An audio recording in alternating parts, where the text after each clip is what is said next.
반갑습니다.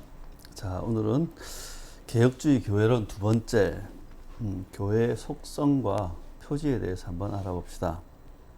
지난주는 교회 본질을 했는데, 교회는 본질적으로 성도의 무리, 공동체다라는 이야기를 했죠. 오늘은 교회의 속성과 교회의 표지에 대해서 한번 알아볼 텐데요. 먼저 첫 번째, 교회의 속성. 속성은 네 가지입니다. 통일성, 거룩성, 보편성, 사도성. 네. 사도신경에 보면 거룩한 공교회라는 이야기가 나오고, 니케아 신경에는 어떻게 되어 있냐면, 우리는 하나의 거룩하고 보편적이고 사도적인 교회를 믿습니다 라는 내용이 있습니다. 그리고 여러분 좀 생소하겠지만 벨기에 신앙고백 27조에 보면 보편적인 그리스도의 교회에 대해서 이렇게 이야기합니다. 우리는 하나의 보편적 혹은 우주적 교회를 믿고 고백한다. 이 교회는 예수 그리스도 안에서 자신들의 온전한 구원을 기대하며 그의 피로 씻음을 받고 성령으로 거룩하게 되고 인침을 받은 참된 기독교 신자들의 거룩한 회중과 모임이다. 그리고 이어진 이야기는 이 거룩한 교회는 한 특별한 장소나 어떤 사람들에게 한정되거나 제한되지 않고 전 세계에 걸쳐 널리 퍼져 있고 흩어져 있다. 그러나 이 교회는 마음과 뜻으로 한 분이시고 동일한 성령 안에서 믿음의 능력으로 결합되고 연합되어 있다 라고 합니다. 이러한 어떤 그 초기 사도신경이나 니케아 신경, 그리고 근대에 들어서 개혁주의 신앙의 여러 가지 어떤 고백서들 내용들을 이제 종합해 보면, 교회의 속성은 첫 번째 통일성, 다른 말로 하면 교회는 그리스도 안에서 하나다라는 겁니다. 고린도전서 12장 12절에 보면 몸은 하나인데 많은 지체가 있고 몸에 지체가 많으나 그 몸임과 같이 한 몸인과 같이 그리스도도 그러하니라. 에베소서 4장 16절에는 그에게서 온몸이 각 마디를 통하여 도움을 받음으로 연결되고 결합되어 각 지체의 분량대로 역사하여 그 몸을 자라게 하며 사랑 안에서 스스로 세우느니라 라고 되어 있습니다.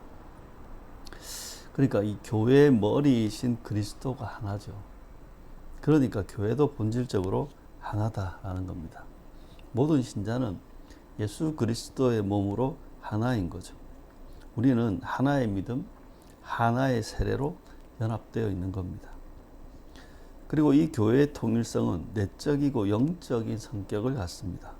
교회의 통일성은 로마 가톨릭처럼 조직적인 개념이 아니라 존재적인 개념입니다. 그게 개신교의 교회 통일성이 갖는 특징입니다.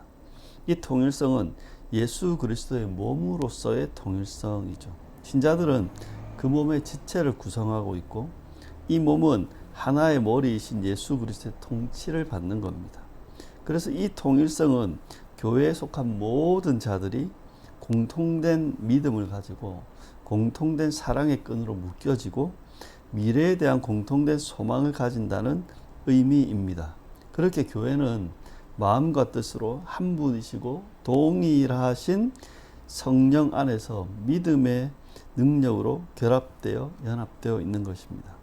만일 하나님께서 교회를 하나 되게 하신다면 하나 되는 것은 우리 교회의 사명이다. 이걸 알아야 됩니다. 두 번째는 거룩성인데요. 교회는 거룩합니다.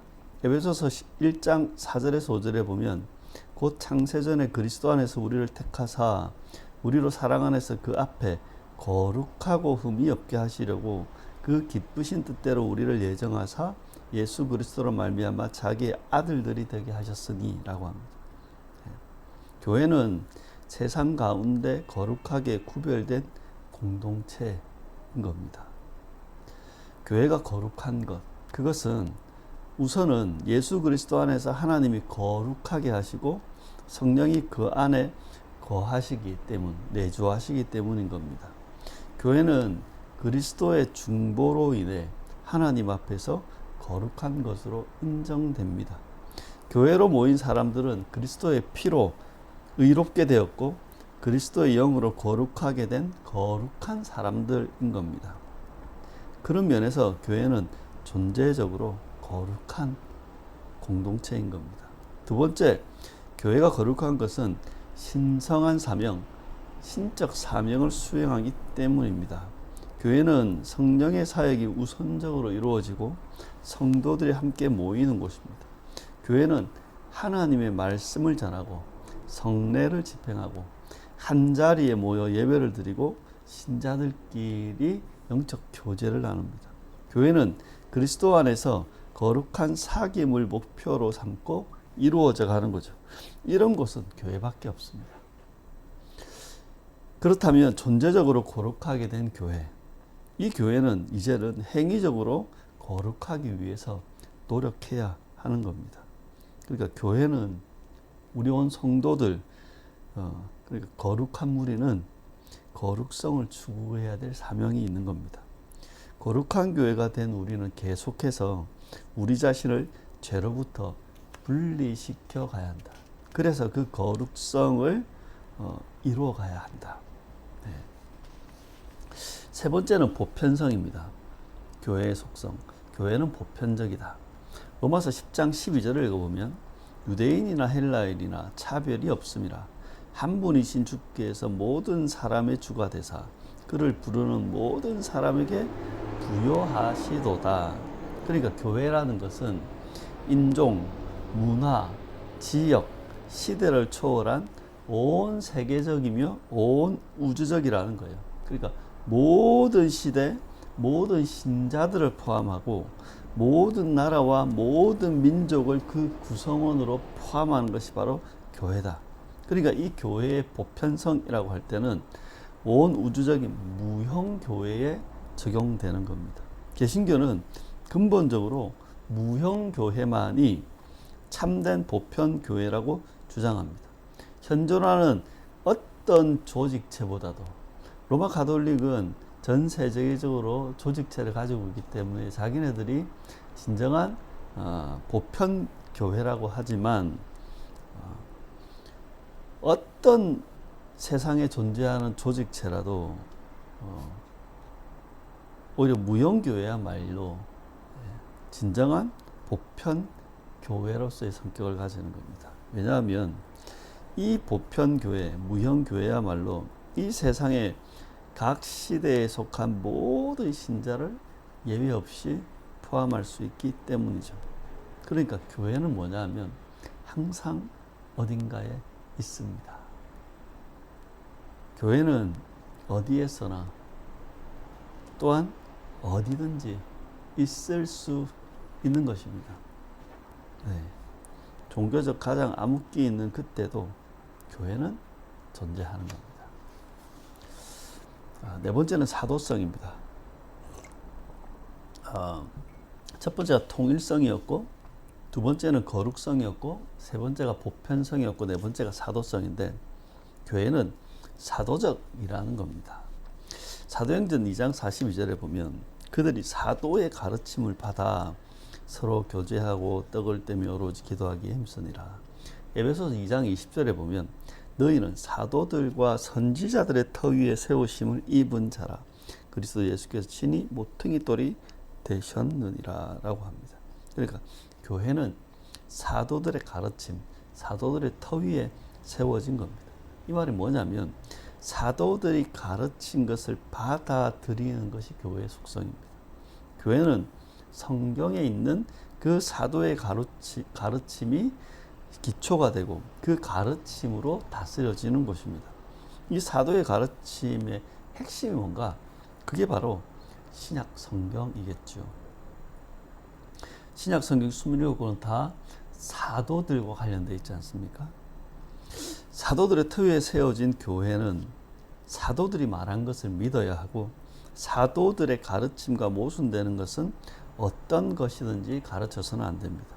사도들이 전한 복음을 더하거나 빼면 그 교회는 더 이상 교회가 될 수 없는 것이죠. 그래서 교회는 전적으로 신실하게 하나님의 계시, 즉 즉 성경에 머물러 있어야 하는 겁니다. 그래서 교회는 성경을 열심히 배우고 항상 신실하게 그 성경적인 개혁을 해가야 한다는 겁니다.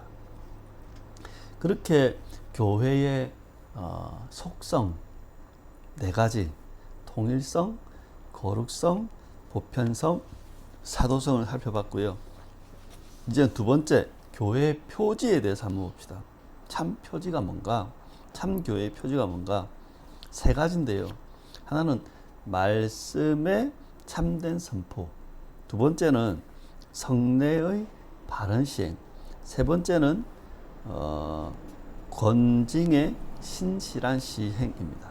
여러분, 교회의 이 표지들은 참 교회와 거짓 교회를 구분하는 역할을 합니다.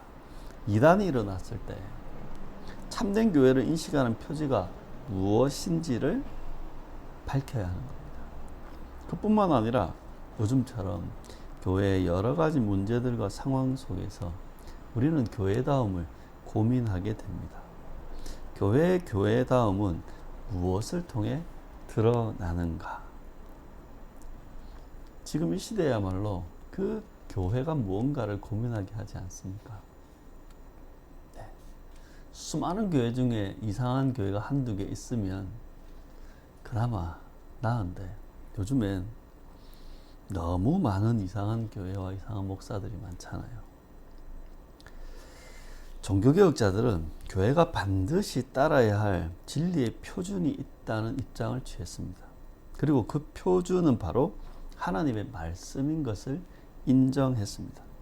그래서 우리는 하나님의 말씀으로부터 부지런히 그리고 매우 신중하게 어떤 교회가 참 교회인가를 분별해야 하는 겁니다. 아까도 언급했지만 이번에는 벨기에 신앙고백 29조에 보면 참교회와 거짓교회라고 하는 내용이 있습니다. 일부만 읽어드리면 오늘날 세상에 있는 모든 분파들이 스스로 교회라고 자처하기 때문에 하나님의 말씀으로부터 어떤 교회가 참교회인가를 부지런히 그리고 매우 신중하게 분별해야 함을 믿는다. 참교회는 다음의 표지들로 알아볼 수 있다. 참교회는 순수한 복음 설교를 선포한다. 참교회는 그리스도께서 제정하신 대로 성례들의 순수한 집행을 계속해서 유지한다. 참교회는 죄를 교정하고 징벌하는 교회의 권징을 시행한다. 간단히 말해서 참교회는 순수한 하나님의 말씀에 따라 스스로를 다스리며 거기에 반대되는 모든 것을 거절하며 예수 그리스도를 교회의 유일한 머리로 생각한다. 3가지를 언급하는 거예요. 말씀의 선포, 성례의 시행, 권징의 시행. 그런데 이 3가지 표지들이 실제로는 동등하지 않아요. 뭔 말이냐면 엄밀하게 말하면 말씀을 참되게 선포하고 그것을 교회와 삶의 표준으로 인식하는 것이 교회의 최우선적인 표지, 어쩌면 절대적인 표지인 겁니다. 이 표지가 없으면 교회는 존재하지 않습니다. 이 표지는 성례의 바른 시행과 권징의 신실한 집행으로 결정되는 겁니다. 자, 그렇다면 하나씩 들어가 봅시다. 첫 번째, 참교회의 표지, 말씀의 참된 선포, 그러니까 성경적인 복음이 바르게 가르쳐지는가를 봐야 되는 겁니다. 요한복음 8장 48절에 보면 하나님께 속한 자는 하나님의 말씀을 듣나니 너희가 듣지 아니하면 하나님께 속하지 아니하였음이로다. 요한 2서 9절에는 지나쳐 그리스도의 교훈 안에 거하지 아니하는 자는 다 하나님을 모시지 못하되 교훈 안에 거하는 그 사람은 아버지와 아들을 모시느니라. 그러니까 참교회는 말씀에 따라 순수한 복음의 교리를 선포합니다. 이것은 가장 중요한 교회의 표지인 겁니다. 이 하나님의 말씀은 교회의 존재의 유지자, 생명의 원천입니다. 말씀을 왜 선포하는가? 이 말씀의 선포는 교회에서 신자들을 세우고 경고하기 하기 위함이고 또한 믿지 않는 자들을 향해 복음을 전하기 위함이 아닙니까? 참교회는 그래서 기독교 신앙의 본질적인 것을 충실히 선포하고 고수합니다. 예를 들어 그리스도의 신성이라든가 삼위일체라든가 이신칭이라든가 속죄의 교리와 구원의 필수적인 교리 등에 대해서 참된 교회는 그것들을 선포하고 고수합니다. 교회가 진리를 거릇되게 가르치고 부인하면 그건 거짓 교회가 되는 겁니다. 신앙의 기본적인 조항들이 공적으로 부인되거나 교리와 삶이 더 이상 하나님의 말씀의 통제 아래 있지 않을 때 그건 거짓 교회가 되는 겁니다. 그렇게 참교회는 순수한 복음 설교를 하는 곳이며 순수한 복음 설교를 듣는 곳입니다. 여기서 중요한 건 참교회는 설교를 하는 것이 아니라 순수한 설교를 하는 겁니다. 성경에서 기록된 것을 곡해하거나 왜곡하거나 빼거나 더하지 않아야 하는 겁니다. 하나님의 음성, 그리스도의 음성이 그 교회의 강단에서 들릴 때에만 교회는 오직 합법적이라 할 수 있고 참 교회라 할 수 있는 것입니다. 이를 분별하기 위해 모든 성도들, 모든 목회자들은 강단으로부터 말하는 것을 주의 깊게 들어야 됩니다. 어떤 이야기들이 선포되고 있는가? 그게 참된 교회의 표지를 결정하는 겁니다. 두 번째는 성례의 바른 시행입니다. 세례와 성찬이 성경적으로 시행되는가라는 겁니다. 참된 교회는 하나님의 말씀에 따라 성례를 시행합니다. 참된 교회는 그리스도께서 제정하신 대로 성례를 집행하고 유지하는 겁니다. 그리스도께서 제정하신 성례라는 건 세례와 성찬뿐입니다. 그게 사도들의 가르침이죠. 근데 로마 가톨릭은 칠성례를 주장하죠. 그건 우리가 정한 겁니다. 사람들이 정한 겁니다. 근데 성례라는 건 그리스도께서 제정하신 것을 행해야 되는 겁니다.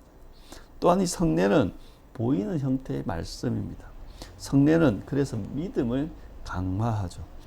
이 성례라는 것과 말씀은 분리될 수가 없습니다. 성례의 바른 집행이 참된 교회의 특징이라는 말은 성례가 말씀과 밀접한 관계가 있기 때문입니다. 성례는 그 자체 그 고유한 내용을 가지는 게 아니라 그 내용이 성례가 담고 있는 내용과 의미가 하나님의 말씀에 연유하기 때문이라는 거예요. 그래서 이 성례의 바른 집행이 중요한 겁니다.